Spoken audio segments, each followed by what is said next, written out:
Up next on Inside the SCCA, the kid gets a gold medal. Make their head drop.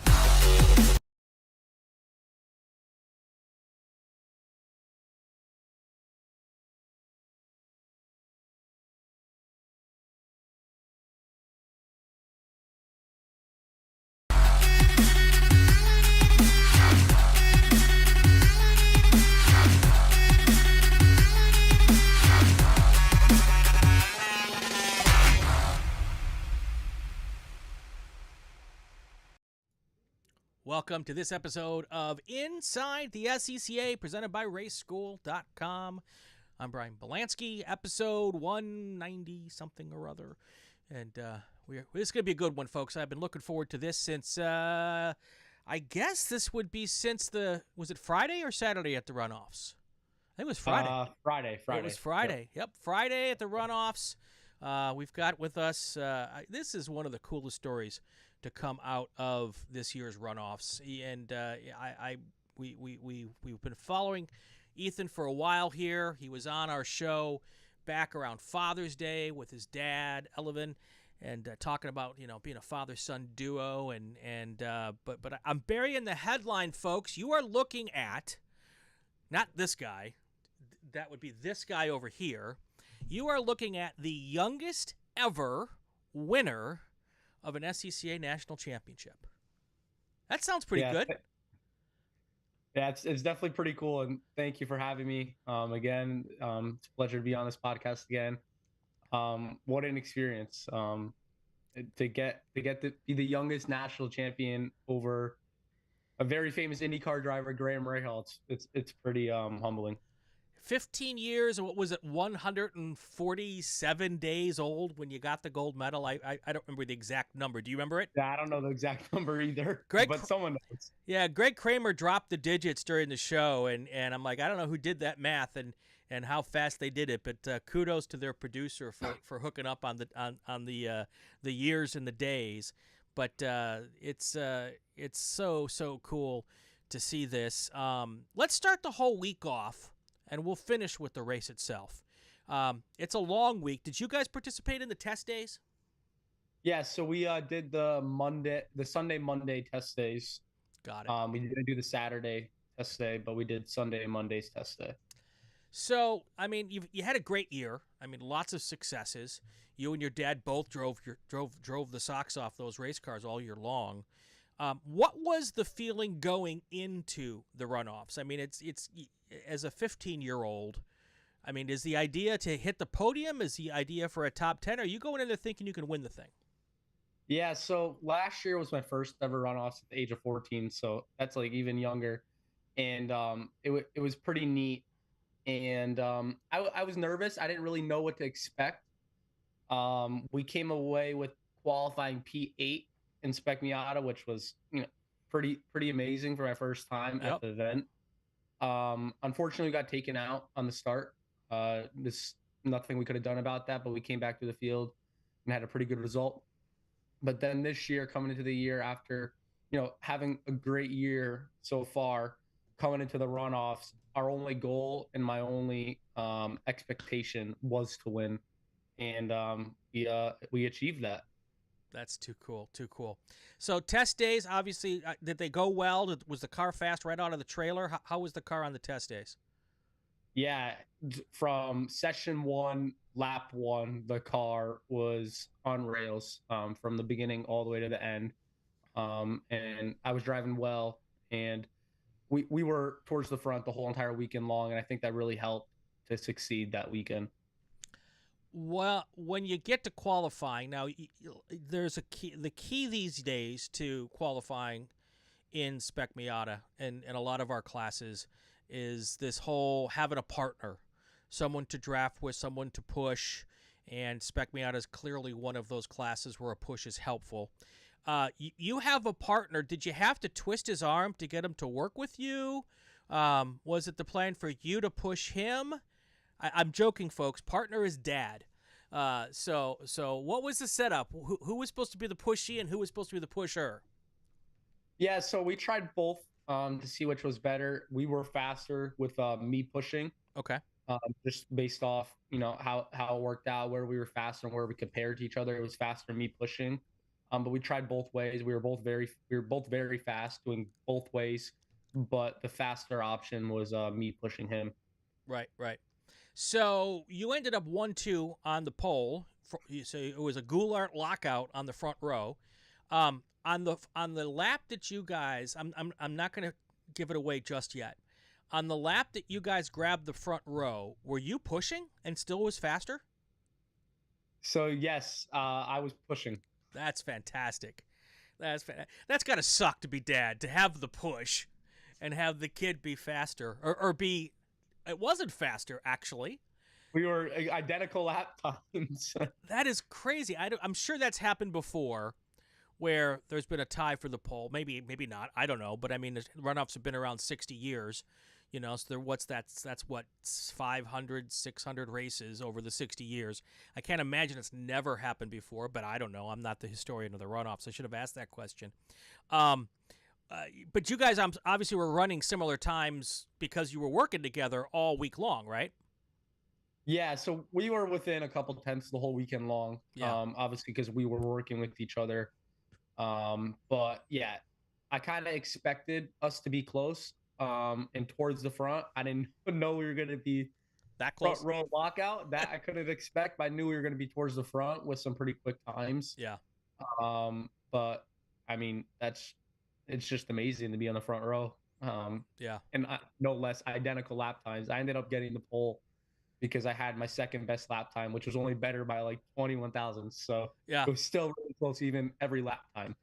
That's because when it happened, all of us started like scratching our heads, like, okay, who actually gets the pole when the times are equal? And I don't know who it was that mentioned that we thought it would revert to the next fastest lap to determine which of the two was on the pole and which would be on the outside of the front row, and that's what they did, right? Yeah, that was the steward's decision. To be honest, I didn't know, or my dad didn't know who got the pole either. Yeah, I kind of assumed I had the pole because I looked at the timing and it had me listed as first, but I didn't know if that was accurate or not. So I had to wait a couple hours to really find out what the final results were. Sure. And when did you guys hit that? You did that time on Wednesday, right? No, it was actually Tuesday. Okay. First day of qualifying. So that was going into qualifying, the 3-day qualifying. We knew Tuesday was going to be the day to do it, just with weather circumstances. Wednesday was pretty good with weather as well.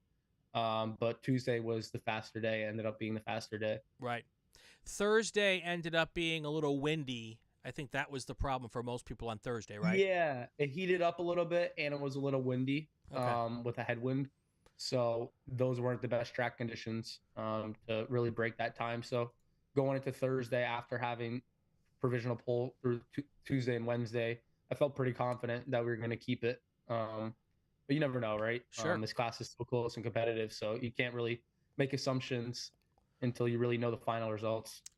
So you hit that lap on Tuesday. You're pretty confident that it's going to hold through, and obviously you go out on Thursday and Friday and do it. So at what point does the strategery start? The discussions about how you deal with lap one, the discussion about how this thing plays out.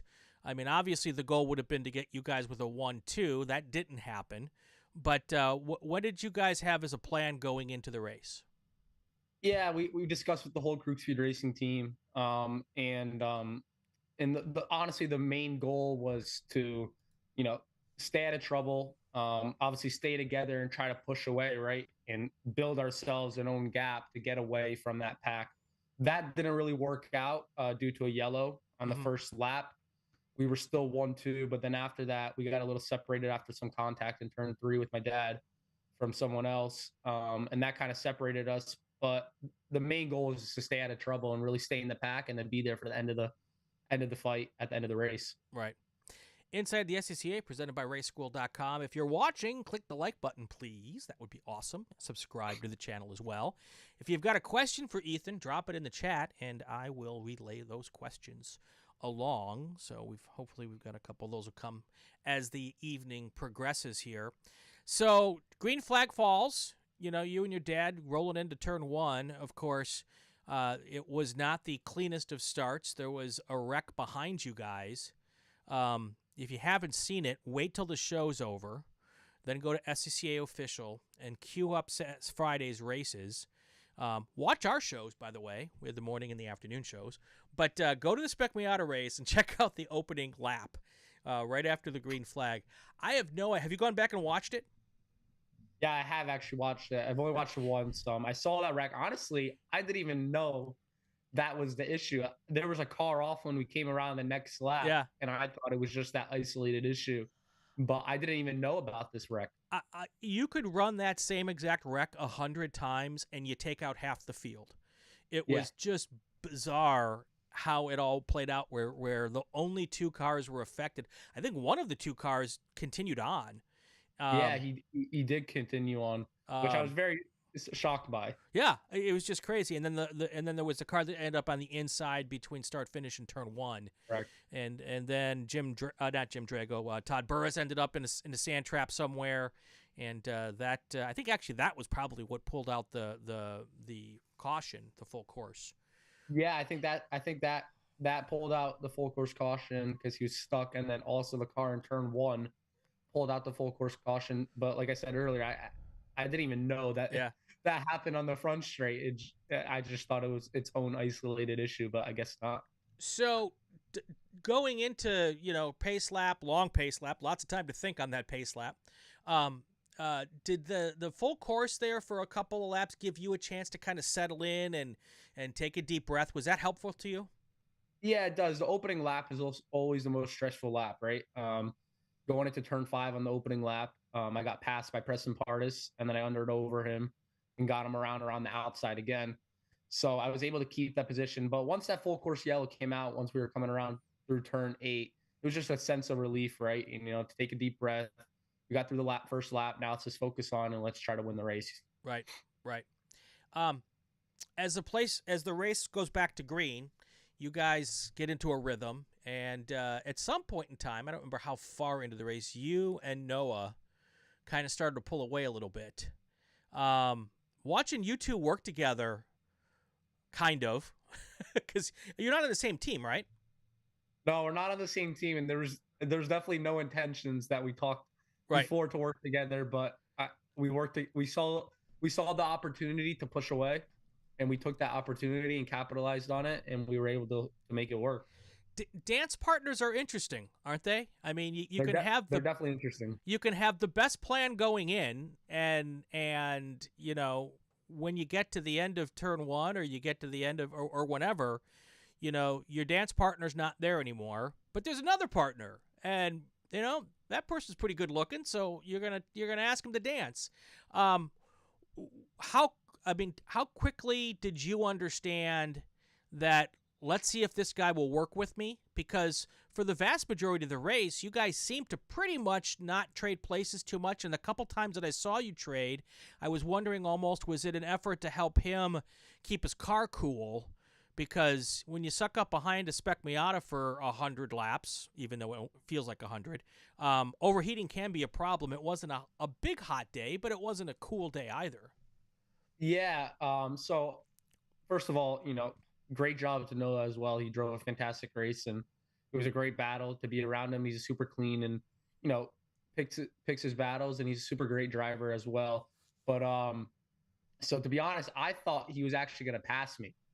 We were coming around, and I saw that it was Noah and then Logan Stretch right behind him, bumper to bumper. And we came out of 14 going down the front straight. I saw them both connected, and I signaled with Noah, let's push. But then I looked in my side mirror and I saw Logan, and I was like, uh-oh, this is not going to go good. They're just going to push right by me. And they didn't. And Noah pushed me away from Logan, and we were able to break away from that pack. But as we got through the race, obviously I know his car's heat soaking just a bit from being behind me the whole entire time. Right. But there is a little bit of selfishness in me. Sure. Not to let him go by, and, some part of the strategy to heat soak the car behind if we're obviously not teammates, but at the same time, I want to push away and, help both of each other, for we could just have a one-on-one battle at the end of the race. Right.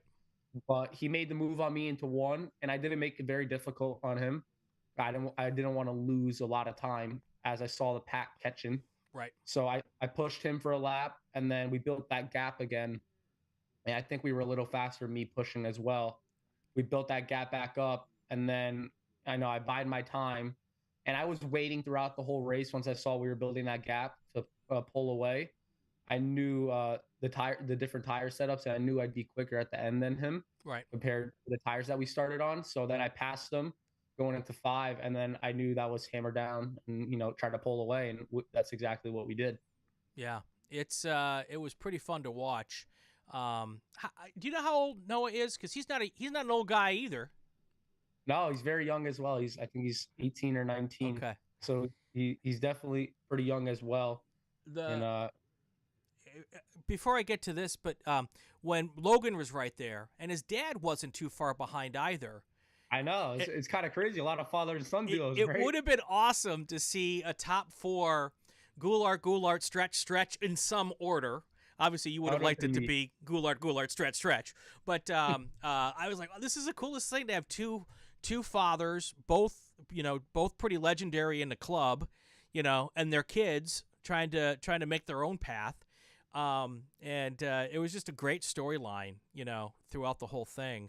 But the maturity that you and Noah showed through the entire race was just spectacular. It was obvious that both you and he had a lot of time in karts or however you both came up, that to be able to be smart enough to not get real racy through the mid portion of that race, and understanding that if you had a big enough lead, you could just go at it hard for the last 2 laps, and hopefully you didn't take each other out, and it would be fun to watch.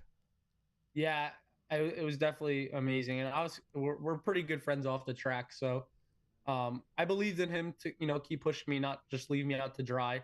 But I was super thankful for him to push me away. He definitely helped me in that one. But then at the end of the race, we were able to get it done. Thanks to the whole Crook Speed Racing team and Mazda Motorsports and Kessel Engineering, CDA Track Days, Hoosier Racing Tire. They made this job easy for me, and we put it all together. Absolutely. So, your dad obviously in the mix through the whole race. He finished 4th. Is it a more satisfying win that he wasn't 1-2 just because no one can say, Dad was working for the kid and pushed him across the line and gave him a win? Yeah, it's definitely it goes both ways, right? Obviously, I would love to have my dad 1-2 with me, right? I mean, that would just be pretty amazing. Even to be on the podium, which he almost had the podium. Yep. To be on the podium together, that'd just be amazing. But at the same time, yes, it is a little, relieving that, or satisfying that he's not, nobody could say that he pushed me, right? Right. I kind of did it on my own for this race, and I think that shows a lot as well. Obviously, he's very, very well-known driver and talented driver as well. But we did it on our own this weekend, but he definitely helped me in the qualifyings. But we were able to put it together in the race, and I knew I had it inside of me. I don't know if he'll ever admit to it, but he also gave you a little bit of help, I think, not letting all of those top-notch drivers that were 4th, 5th, 6th, 7th, 8th. That was a stout pack of drivers trying to get to you guys. And he didn't make it easy on them in any way, shape, or form.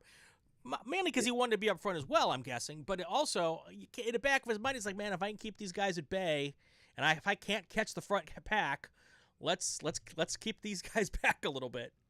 Yeah, he definitely battled a bit, but at the same time, they didn't really want to push him forward either. Right. So it went both ways. Obviously, he battled them, and they battled him. They didn't really, help him either. So I guess it was a mixture of both. But at the same time, he wanted to be on the podium, and I think if I was in that position, I'd probably be battling as well, because I saw the lead slipping away, and I'm sure those 4 or 5 guys in that pack knew that, the win wasn't probably was an outside chance unless the yellow came out, just because of the margin. So I think they were just fighting for 3rd at that point. Yeah, and that's the tough part about being in that second pack, is that they're battling big time, but at the same time they want to make sure they stay together. So if that yellow does come out, they've got a chance to either get on a podium or even compete for the win. So yeah. That's As me, I definitely enjoyed seeing that in my mirrors. Them kept passing each other back and forth. That was like dream come true for me. Please keep battling, right? That was like the best case scenario for me. so. How much mirror watching were you doing? Obviously, when it's just the two of you and you're out front, you're trying to keep locked up to be able to keep that bump, that pushing and the draft working well. But how much of the looking at the backpack are you guys doing? Yeah, so like you said, I'm looking at the mirror, the top mirror after coming out of every corner, just for me and Noah, Right. to see if we're connecting or not properly.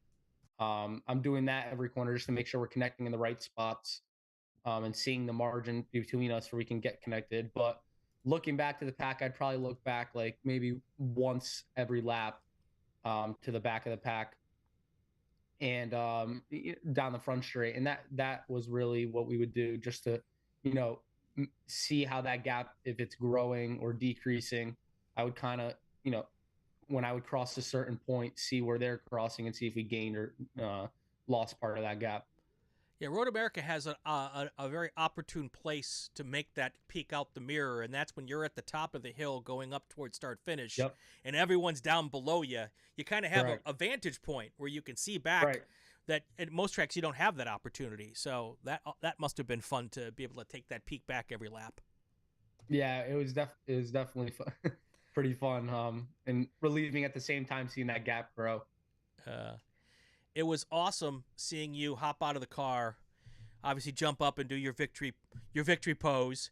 But the moment with you and your dad, when your dad, I think your dad made the grid people ticked off because they wanted him to go and continue on to impound, and he parked himself right there waiting for you to get there. But the hug between you and Dad, pretty special, huh? Yeah, it's definitely pretty special. It's not something you really experience. Being in the runoffs or racing with your dad is one thing. Being at the runoffs with your dad is another thing. But being in the top 5 or running close to each other, and coming away with the win with your dad, it's definitely pretty special. You in the post-race interview, we've already talked about it. You said that Noah put on a clinic. I would argue that both of y'all put on a clinic, by the way. But yeah, he did a great job of being your wingman there for a little bit, even though I'm sure he wanted to make the win. But the way you guys did it and had the opportunity at the end to race against each other was fantastic. The other thing you said,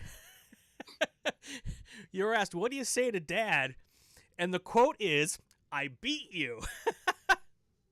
That must have been pretty fun. I had to rub it in somehow, right? Exactly. I had to get it a little. I won't brag too much after that, but I just had to let him know a little bit. Yeah. So usually I would ask in this situation who bought dinner afterwards, but seeing that you're 15, my guess is that Dad still bought dinner on Friday night, right? Oh, he actually didn't. No, he actually, which is another interesting story. Oh, I love it. He was racing at Indy that weekend. So Thursday night, he flew into Indy thanks to the help of a friend. He flew into Indy to race the SRO weekend in GT4. Okay. Came back 30 minutes before the race on Friday. Wow. Got in the car, raced, left right away after the race. Went back to Indy to race in the GT4. So I went out with my team that night. That's awesome. That's awesome. How did Dad do at Indy? They did exceptional. They had some issues with the car, but the team put on a great showing throughout the whole season as it was the closing of the season, and we had a great time. I bet you he had the chest pumped out and walking through the paddock at Indy. Hey, my kid's a national champion. Hey, my kid's did you hear about my kid? He's a national champion. Yeah, I'm sure he did. That must have been awesome. That must have been awesome. All right, let's do this. You've got some stuff to talk about of what's coming up for 2025. Let me take a second here and thank all of the people that helped make this thing happen. So hang with me here for a second, and I will be right back with you. Don't go anywhere. All right, so if you look up in the corner, we got a bunch of little, I guess it would be over this corner, a bunch of logos, and those are the folks that help us make the Inside the SCCA presented by RaceSchool.com a thing. We'll get to RaceSchool.com in a second, but you look up there right now, you've got Solo Performance Specialties. They are one of the best, if not the best, provider of solo performance stuff for the autocross community. And we also want to thank them. They've been with us now for about a half a year, and with the runoff or with the Solo Nationals. Great group of folks there. They follow around the Solo National Tour, most of the events, tires and accessories and all that kind of stuff. Helped us out with some stuff for the very underpowered Honda Fit that we took to Solo Nationals the last 2 years. But great folks there. Appreciate everything they do and all of that. Also, raceschool.com, you see their logo there. They are the new presenting sponsor. I guess that they're not new anymore. They've been the presenting sponsor now for a couple months. Really want to thank all the folks there. Great school out here in California, based out of both Buttonwillow and Willow Springs. They do an SCCA licensing school, so you do the school. If you pass the school, you end up with an SCCA license. You can go racing the next weekend. They've got defensive driving courses, high-performance driving courses. If you want to learn how to drive any car fast, the folks at raceschool.com are the place to be. Also, if you got a kid who's just got a driver's license, you want to make sure they're safe out there. Their defensive driving school is really a great option for that. So check them out, raceschool.com. Of course, we've got Ray Esports. They are the official sim racing league of Inside the SCCA. Love Stevie Ray and what he does there. And I participate in the Weekend Warrior stuff when I'm actually home for the weekends and not announcing at a race somewhere. But good folks there, great stuff. Check them out. All of the information for all of our partners are in the show notes, so scroll on down and check all of that out. All right, we're back now with Ethan Goulart here talking about his trip to the SCCA National Championship, and the youngest ever SCCA National Champion, 14 years and 100-some days old when he did it, or 15 years and 100-some days old. So let's talk a little bit about 2026. You've got something that is beyond cool, although I'm not surprised because most of our Spec Miata National Championships get the invite. But tell us, you got the invite. Yeah, 2025. Just correction, but yes, yes. We got the invite. I was nominated as a Mazda MX-5 Cup shootout finalist. I can't thank I can't thank Mazda Motorsports enough for this opportunity. They really put on a great platform for young people like me, for people to, take the next stepping stone in their career. So hopefully we get picked as a finalist. It gets announced pretty soon. So fingers crossed that we get picked to go out to the shootout. Cool. Yeah, I talked with Justin Cornelison here a couple times this week with emails, and he's like, "Yeah, we're in the middle of the shootout stuff. Not very busy. We're not a lot of time to talk." But yeah, that's a big program for them. It's a two-step process. First, you get named as a shootout, not a finalist, because nominee. That's nominee. Right. Yep, we got named as. So that's what I got named as. Last year, I was named as a nominee for Spec MX-5 and a finalist for Spec MX-5. This year, so far, I've been named a nominee for MX-5 Cup, and then they announced the finalist within the next week. Nice. What's the process after you become a nominee? You have to do some stuff, right? You just don't sit there and wait for it to happen, right? No. Yeah, so they have you put together a video about, why would you represent Mazda? So you give some information about that, some bio, resume, stuff like that. You really want to see, who you are as a person, and if they picked you, would you represent their brand well and, support Mazda as a whole. One of the things I really like about their program is that they're not just looking for people who are fast. They're looking for someone who, as I like to refer to it, has the whole package. Someone Correct. Who can stand in front of a camera and talk to the media. Someone who is going to, not do something stupid and make Mazda look bad off the track. And they take a lot of effort into vetting the contestants to decide who the finalists are going to be. And it's so important, obviously, for a corporate brand like Mazda to make sure they're picking the right folks. But that's a step.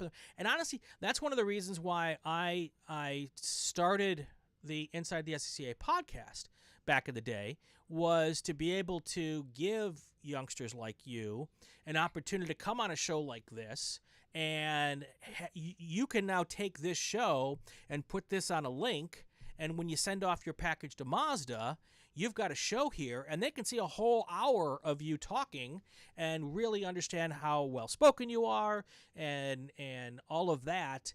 And it's opportunities like this which prepare someone like you for the next step, whatever the next step might be for you. And it's really cool how they do it, and it's not an easy process, is it? No, it's definitely not an easy process, and mad props to them about, the drivers that they pick have all been successful in their career. And they really do a great job of picking the right drivers, and they really put a lot of time and consideration into the drivers that they pick. So if they pick the drivers that they pick, it's definitely for a good reason. Right. As I told, because I've helped, I've consulted, given a little bit of advice to some of the past nominees, and sometimes they make it, sometimes they don't. And I keep telling folks, even if you don't get a finalist, just to be asked to be a nominee is an accomplishment. And the level, if you look at the names on the list of the nominees, and I haven't looked at this year's, I guarantee you there are some really fantastic race car drivers on that list. Yeah, to be named even as a nominee is huge for your career. There's a lot of great drivers named as a nominee, so that's what just makes winning the Mazda shootout even more of a great stepping stone in your career, because of all the great drivers that even get nominated, and right. to win it overall would just be huge. You're 15, so 15. Asking you what your future holds is a ridiculous question. But, I'm good at asking ridiculous questions. So, if you could look at Ethan in 5 years or 10 years and pick your route. Now, obviously, your route may go elsewhere because you just don't know what opportunities are going to come. But if you could pick your route, where are you in 5 years? Where are you in 10 years?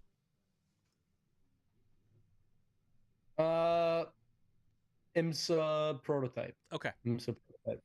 So your goal is sports car racing. You're not looking into open wheel as or of any right of that kind now, of stuff. but my doors are open to do anything. Sure, of course. My options are open to do anything. Whatever I can make a career out of this sport in, whatever it is, whether it be NASCAR, Formula One would be amazing. Of course. IndyCar, IMSA, whatever I can make a career out of it, whichever series it is, I'm willing to do. That's awesome. If you're 15, that also means you're still in high school. Are you involved in any high school activities outside of motorsports? What does your high school extracurriculars look like? So I play for my high school soccer team as well. Okay. Yep. Okay. So that keeps me busy in the off season and keeps me in shape as well. Nice. Cool. Is college something you're looking towards? If so, what are you interested in? Yeah, so I don't know what I'm going to do in college yet, but I'm definitely going to college. I'm going to get education. Don't know, probably something in the business side of things, marketing. It would help me in racing as well. Absolutely. Maybe it's probably fall under that category. Not sure exactly what yet, but something around that. Cool. Are you going to try to defend your SCCA national championship next year? You going to be back with us doing some Spec Miata racing to get back to the runoffs? I definitely want to. We'll have to see if it works out, scheduling and financially wise, but I definitely want to. Fantastic. So that's the goal. Fantastic. All right, so here's something that's coming that you don't know about yet. The last 3 years, Inside the SCCA has gone to the runoffs, and we have done some awards. These are not official SCCA awards. These are just that the Inside the SCCA folks put together. Over the last 2 years, we did a Women on Track award, we did a Veterans award, we did a Young Under 25 award, and a Veterans award. And an award for perseverance. The individual awards we were not able to do this year, but I have decided to continue on the G-Dub Henderson Award of Excellence, which we gave to the one of the drivers of we gave all the awards to each year. And even though we're not doing that big set of awards this year, one of the things that my dear friend G-Dub, who was in the club for a long, long time, he was very instrumental in helping young drivers make the next step from wherever to wherever. Andy Lally is on his list of people who helped up the path, and there are too many names of people to name. But when G-Dub left us during COVID, and I decided to do the show, I'm like, you know what, I want to honor some folks here and put together these awards, and it just made perfect sense to give G-Dub the naming rights of the Inside the SCCA Runoffs Award of Excellence. The first one went to Steve Introne, who won B-Spec in 2022. The second one went to Morgan Burkhart last year, who was on the pole in Spec Racer Ford before he had a little mechanical issue. And the 2023 G-Dub Henderson Inside the SCCA Runoffs Award of Excellence is going to go to you, Ethan Goulart. Congratulations. Thank you, Brian. That means a lot. I truly appreciate it. Thank you. Yeah, it's it's a very subjective award. I pick a Greg Ginsburg weighs in and all of that kind of stuff, and but your effort here, being the youngest driver, there really was no other candidate this year when I went through and looked at stuff. So congratulations. We'll hopefully hook up with you sometime next year so I can hand the award to you in person and snap a picture off and all of that. So I'm sure you have some folks you want to thank. This is your chance. Yeah. The list is probably long. A lot of people. First off, I want to start with my family. They've supported me out through all these years and continue to keep supporting me.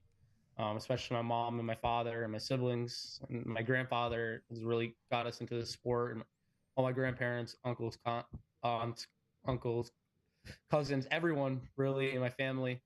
Krug Speed Racing has been a huge help for me. Mazda Motorsports has been a tremendous help for me. Hoosier Racing Tire, Kessler Engineering for the great power plant they've been supporting me with, especially at the runoffs this year. Planet Miata, DLTC Equipment, Vincent Auto Body for keeping the car, squeaky clean. There's so many people that I have to thank here. Duncan Burke, SCCA, of course, and of course you for bringing me on this podcast. I truly appreciate it. Advanced Autosports, Tech Sport Racing, Mazda Motorsports, like I said earlier, is huge help. And there's so many other people that I could thank. SCDA Track Days, so many people. If someone's out there watching and saying to themselves, this is a kid whose career I want to support, and they want to get a hold of you, what's the best way to get a hold of you? You can get a hold of me with my email. It's ethan.goulart70@gmail.com, or my phone number 203-513-9404, or you can go on my socials, Instagram, Ethan_Goulart_racing, or search up my name, Ethan Goulart, on Facebook. And you should be able to get a hold of me through there. Fantastic. Well, congratulations on your national championship. Good luck on the shootout and whatever comes ahead for 2025. And hopefully we'll get to see you out there at the SCCA races with a chance to defend that championship. Yeah, thank you so much, Brian. All right, that is going to do it for another episode of Inside the SCCA, presented by RaceSchool.com. If you like what you're hearing, subscribe to the RacingWire Podcast Network and the Racing Network on YouTube so you won't miss any episodes. You can leave a comment, especially if it's a good one. Follow us on social medias to find out who our next guest is, and to leave a question. On Twitter, it's Race Announcer, @RaceAnnouncer. That would be me. You can check us out there. Whole new Inside the SCCA every week. I'm Brian Bielanski. Have yourself a fantastic weekend. Have fun, stay safe, and go play with cars. I'm Dorsey Schrader, and when I'm on my way to a race, I'll listen to the SCCA podcast, Inside the Short Bus. Inside the SCCA is a presentation of the RacingWire Podcast Network and Rule 15 Productions.